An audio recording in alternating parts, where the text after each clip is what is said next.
Hey guys, alright? Welcome everyone. A few years ago, an asteroid carrying an alien race called Mimics crashes into Europe and quickly devastates the continent with its superior technology and the element of surprise. Soon, people are rioting in the streets, demanding that world leaders do something before humanity is lost. After 5 years, when things seem hopeless, an allied army of humans using new mechanized suits wins a major battle in Verdun, and a special forces soldier named Sergeant Vrataski is hailed as a heroine after being credited with hundreds of mimic kills. She becomes an instant icon and a recruitment boost for the human army, while the united human armies attempt to use the momentum from Verdun to launch a final multi-directional assault on Europe. One of the commentators on the news promoting Vrataski and the war effort is Major Cage from the United States Army. One morning, Cage flies to London one day before the operation to reclaim Europe. He meets with the commander of the Western Allied Forces, General Brigham, who orders Cage to accompany the first wave of Allied troops landing in France and provide ground coverage for the media. Cage was an ROTC cadet in college and has no field experience, so he doesn't want to go into battle. He tries various tactics to avoid the assignment, even attempting to blackmail the general through the media. At first, the general pretends to let him go, but as soon as Cage crosses the door, Brigham has the guards chase him. Cage tries to flee but barely makes it to another corridor before being electrocuted and losing consciousness. Later, Cage wakes up on top of a pile of duffel bags at Heathrow Airport, which has been turned into a military base. A sergeant puts boots in his hands before Sergeant Farrell takes over. It turns out Brigham sent orders to Farrell stating that Cage attempted to desert and has now been demoted from officer to soldier. Cage is assigned to a group of eccentric soldiers called J Squad, who are playing cards when Cage is introduced to them. While he reprimands them, Farrell makes them eat the cards before instructing them to get Cage ready to join them the next day.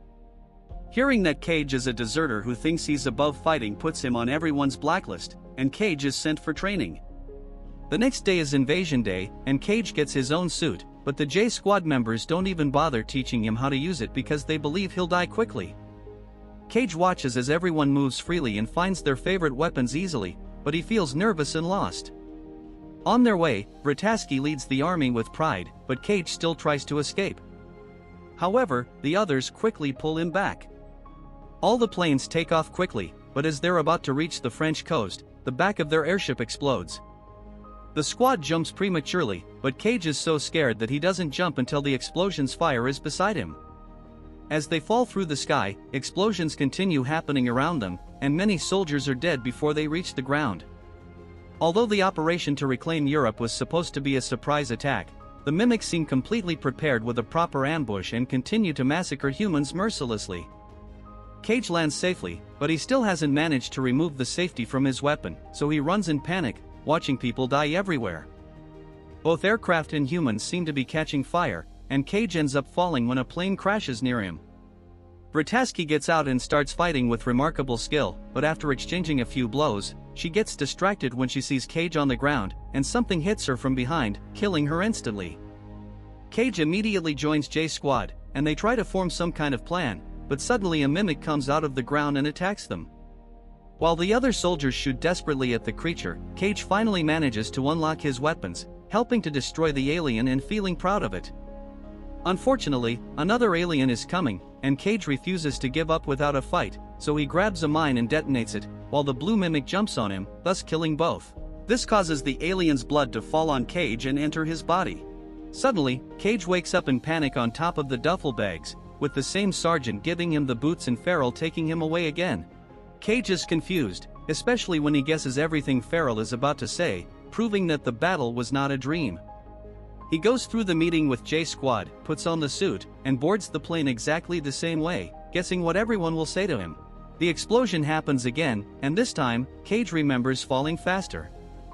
As soon as he lands, he remembers his fellow soldier dying and tries to warn him, but he isn't fast enough, and the guy dies anyway. Next, Cage sees Vrataski and pushes her to the ground, taking the shot for her. Seeing him injured, Vrataski takes the opportunity to steal the battery from his suit, and at that moment another alien kills him. Once again, Cage wakes up at the airport. Understanding that everything he saw is real and that they will fall into an ambush, he tries to warn Farrell about it, trying to prove his story by calling each member of J Squad by name and revealing where they hid the cards. Unfortunately, he is not believed, and Cage is sent to the plane with tape over his mouth. The plane explodes, and Cage falls to then immediately save the other soldier, only to be killed instead. Cage finally understands that dying resets his day and begins to use it to his advantage. No one believes what he says, so he simply enters the battle and does his best to save people while being killed repeatedly. After dozens of failed attempts, he reaches a cycle where he pushes Vrataski far enough away to give her some warnings while shooting at anything that gets too close, without needing to look because he already knows where everything is. Vrataski looks at him in shock, but still believes everything he says, and when another alien is about to kill him, Vrataski tells him to find her when he wakes up, then they both die again. Cage wakes up in the duffel bags again, but this time, he starts cooperating with Feral and J Squad to buy time to find Vrataski. He shows good manners and even helps the squad hide the cards before Feral sees them. Now, every time they train, he starts studying a way to escape. His first attempt consists of waiting for training and rolling away into traffic, but this gets him run over by a truck. After a few deaths, he manages to roll smoothly and hide behind the vehicle to escape. He enters the advanced training facility, dodging some training machines, and Vrataski looks at him disdainfully until he says she sent him. Vrataski immediately knows what he's talking about and takes him away, saying he shouldn't tell anyone except her, because they'll send him to the asylum, which apparently already happened to her. Then, she takes him to see Dr. Carter, who immediately believes everything and checks if this is the first time they're talking. It turns out Vrataski used to have the looping power too, which is acquired from the blood of a blue alpha mimic, but she lost it after a blood transfusion. Cage always has to make sure he dies completely, rather than accidentally being revived like she was, to not lose it too. This power is how she achieved that great victory for humanity, and it's how the aliens always know when they're coming. Carter's theory is that all the mimics are just neural manifestations of an overwhelmed alien Omega creature, so he created a device that could locate the Omega if inserted into an Alpha, but this experimentation led to his dismissal and the machine was confiscated. In order to find the Omega, they first need to win tomorrow's invasion, so Vrataski starts training Cage at the advanced facility. The training machines are very fast, and Cage can't defend himself, so when he gets hurt, Vrataski shoots him to reset the day. For the next hundreds of loops, Cage goes through the same routine repeatedly. He meets Vrataski, explains everything from scratch, and immediately enters training. He gets better each time, learning patterns and managing to last longer in training almost like an expert, but Vrataski still has to shoot him at the end of each day. After being shot for the umpteenth time, Cage has a vision of the Omega at a dam in Germany before waking up. He immediately goes to Vrataski and Carter, who believe the visions are because Cage is an alpha now thanks to the blue blood. Now, their next step is to survive the invasion so they can escape to Germany afterward. Now the duo spends each loop discussing strategies with the knowledge Cage acquires, and in the morning they enter the battle ready to fight. Through hundreds of loops, they fight and kill mimics repeatedly, dying each time and barely managing to advance a step or two in the field. Spending all this time together makes Cage develop affection for Vrataski, even if she doesn't remember him to feel the same, so when in a loop she dies early in the fight, Cage starts to wonder if it's worth it. During the few loops, Cage doesn't bother with the battle and tries to escape from the base. Other soldiers try to stop him, but Cage goes through it so many times that he learns their moves and avoids them with his eyes closed. He grabs a motorcycle to the city and tries to get drunk at a bar, but at that moment, the aliens arrive by the river and Cage sees them. Seeing civilians die makes Cage return to training, impressing Vrataski with his new skills. The next time they see Carter, he has found the exact location of the dam, but Cage already knew and thinks it's useless information if they can't escape the invasion. Once again, Cage and Vrataski go through several cycles on the beach, killing the mimics mercilessly until they finally manage to run to a hill. Carter tells Vrataski which vehicles not to take because apparently, this isn't their first time here, but he still hasn't managed to escape the aliens. They get into a car with a trailer and speed off to reach the highway. While the radio announces that the aliens have reached London, a mimic jumps onto the trailer, attacking quickly with its tentacles. Taking advantage of the resulting hole in the car, Cage jumps out and shoots the mimic, destroying it immediately. As the duo drives away, Cage tries to get closer to Vrataski, revealing details he learned from other cycles, like her family situation. This time, Cage finds out that Vrataski used to have a significant relationship.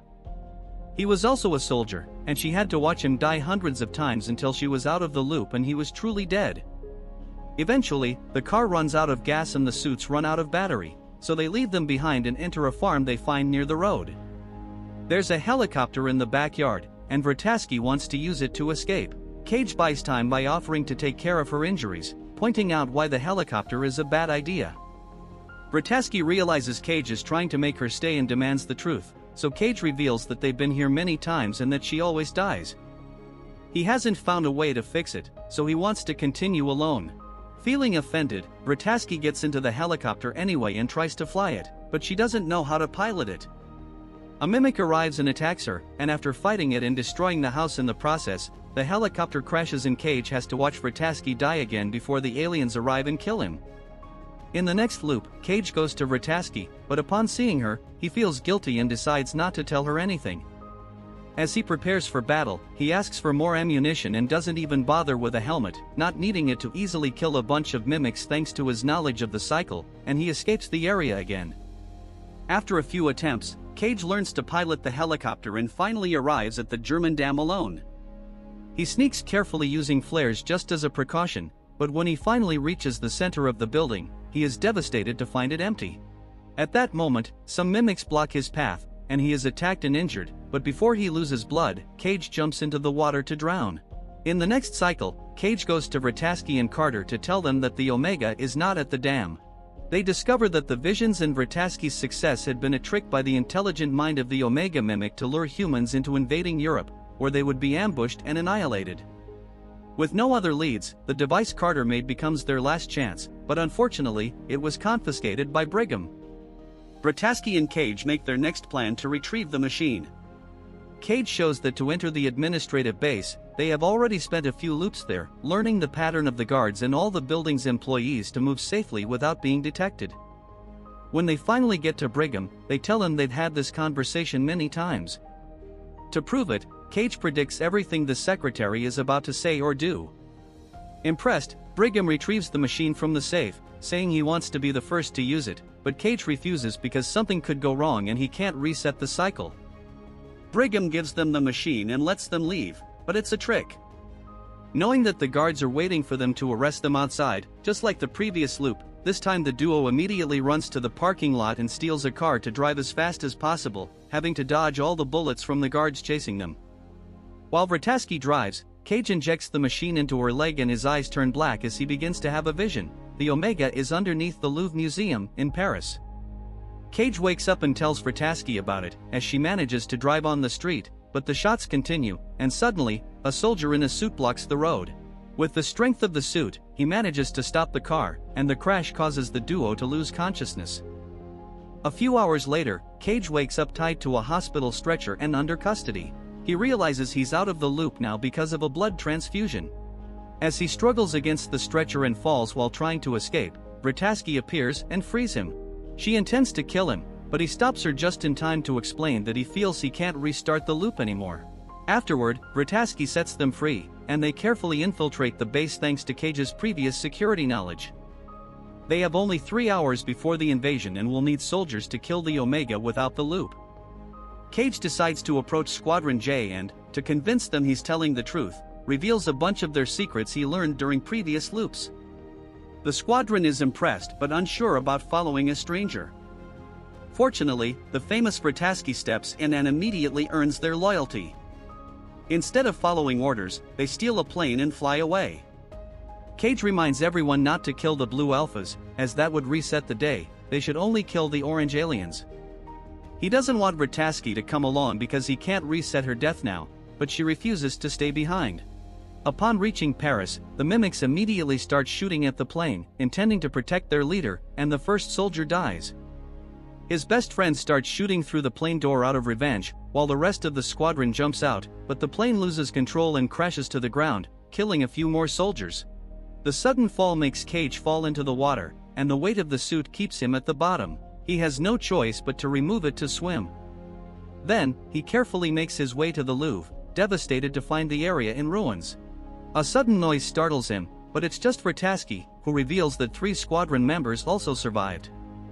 They regroup and realize they don't have enough ammo to proceed, only a few grenades to kill the Omega.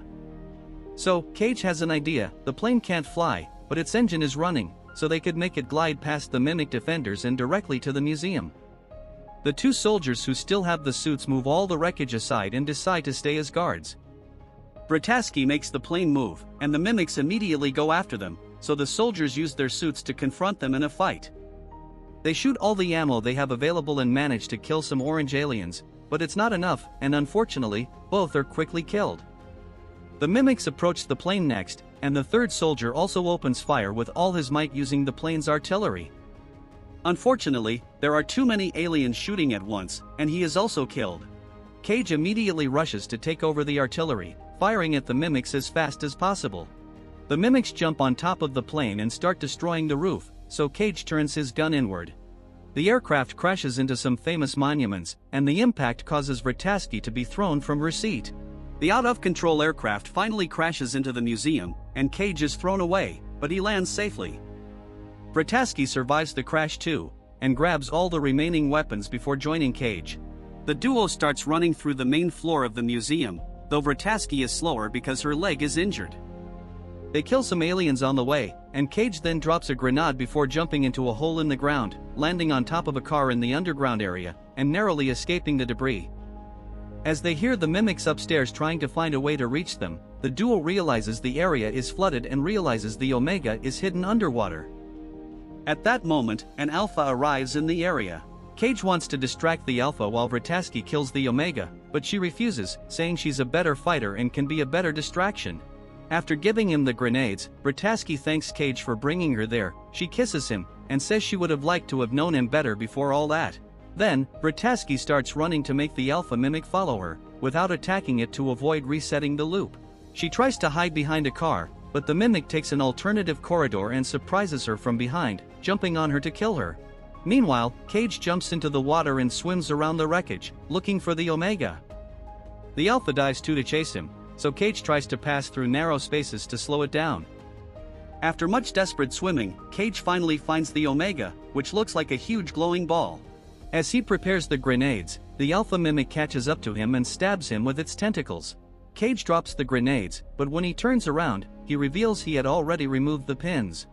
As soon as the grenades hit the Omega's center, they explode, and the mimics immediately start writhing in pain, while the Alpha mimic slowly disintegrates right in front of the Omega. The Omega explodes, creating a huge explosion that destroys the museum and kills all the aliens outside too. As Cage's lifeless body floats in the water, the Omega's blood seeps into him, giving him those black eyes again. Suddenly, Cage wakes up and finds himself in the helicopter on the way to London the morning before the invasion. To his shock, not only is he alive, but the whole city is celebrating. After a mysterious explosion in Paris, all the mimics died, and now human forces are sweeping through Europe without resistance. The next day, they will advance to the Western Front and claim victory once and for all. Then, Cage goes to the airport base, where he is happy to see that all members of Squadron J are alive and well. Next, he goes to the training facility, where he is greeted with respect because he is still a major and has never lost his position. Cage meets Brataski at the usual spot, and she greets him rudely, which makes Cage laugh, knowing that his passion from so many realities is still alive in her.